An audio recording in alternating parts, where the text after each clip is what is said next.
ہاں دوستوں، ابھی آپ نے جناب سلمان اجری صاحب کو سنا۔ آپ نے صحیح حدیث کا بخاری صحیح حدیث کا حوالہ بھی دیا، لیکن حدیث نمبر نہیں بتایا، باب نمبر نہیں بتایا۔ تو اجری صاحب کہنا کیا چاہتے ہیں؟ کیا اللہ کے رسول صلی اللہ علیہ وسلم کو فرشتوں نے غسل دیا تھا؟ نہیں، اللہ کے رسول صلی اللہ علیہ وسلم کو غسل ان کے پریوار والوں نے دیا تھا۔ اور یہ آپ کو میں انہی کے جو اللہ کے رسول کے صلی اللہ علیہ وسلم کے برابر جو مانتے ہیں، جو وہ کہتے ہیں اعلیٰ حضرت امام احمد رضا خان، جو ان کا امام ہے، ان کی باتوں پر یہ بہت زیادہ یقین کرتے ہیں۔ تو انہی کی کتاب ہے ایک فتاوی رضویہ۔ فتاوی رضویہ میں جلد نمبر 26 صفحہ 427، اس میں ہے اصل غسل دینے والے حضرت علی رضی اللہ عنہ نے غسل دیا۔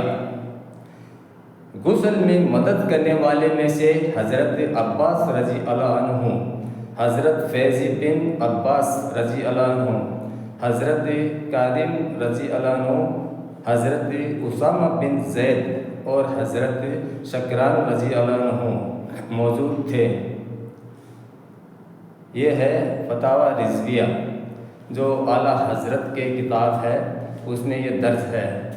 اب آپ لوگ ہی یہ بات کو ڈیسائیڈ کریں کہ سلمان اجری صاحب سچ بول رہے ہیں یا ان کی کتاب میں جو بات لکھی ہوئی ہے وہ صحیح ہے۔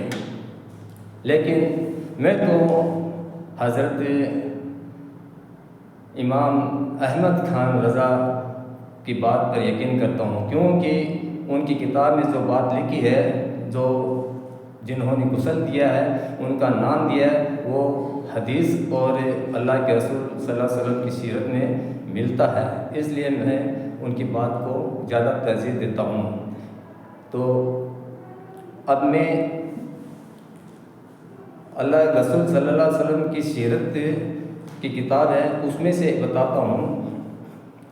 اور نبی صلی اللہ علیہ وسلم کی تیاری اور کفن دفن سے پہلے ہی آپ کی جان شینی کے معاملے میں متبیت ہو گیا۔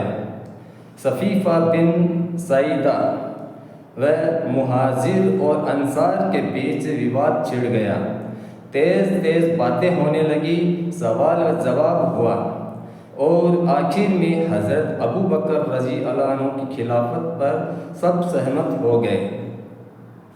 اس کام میں سوموار کا باقی دن گزر گیا اور رات آ گئی۔ لوگ نبی صلی اللہ علیہ وسلم کی تیاری اور کفن دفن کے بجائے اس دوسرے کام میں لگے رہے۔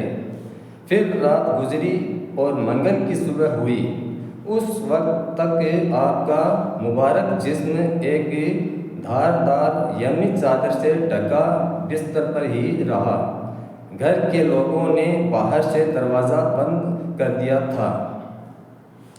منگل کے دن آپ کے کپڑے اتارے بغیر غسل کیا گیا۔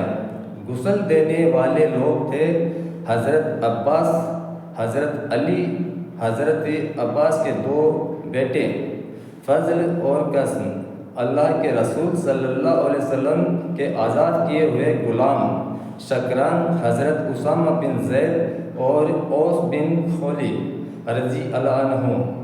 حضرت عباس فضل اور قاسم کروٹ بدل رہے تھے، حضرت اسامہ اور شکران پانی بہا رہے تھے، حضرت علی رضی اللہ عنہ غسل دے رہے تھے، اور حضرت اوس نے آپ کے سینے سے ٹیک لگا رکھا تھا۔ یہ ہے اللہ کے نبی صلی اللہ علیہ وسلم کی سیرت کی کتاب، جو ہے دنیا کے اندر جو کمپٹیشن ہوا تھا، اس کمپٹیشن میں یہ سیرت کی کتاب الرحیق المختوم ہے۔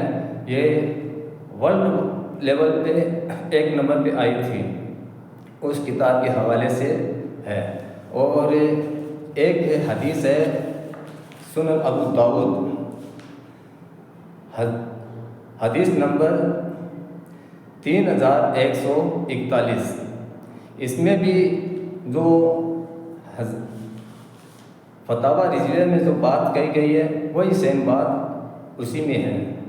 تو اب آپ بتائیے کہ سلمان اجری صاحب کہنا کیا چاہتے ہیں؟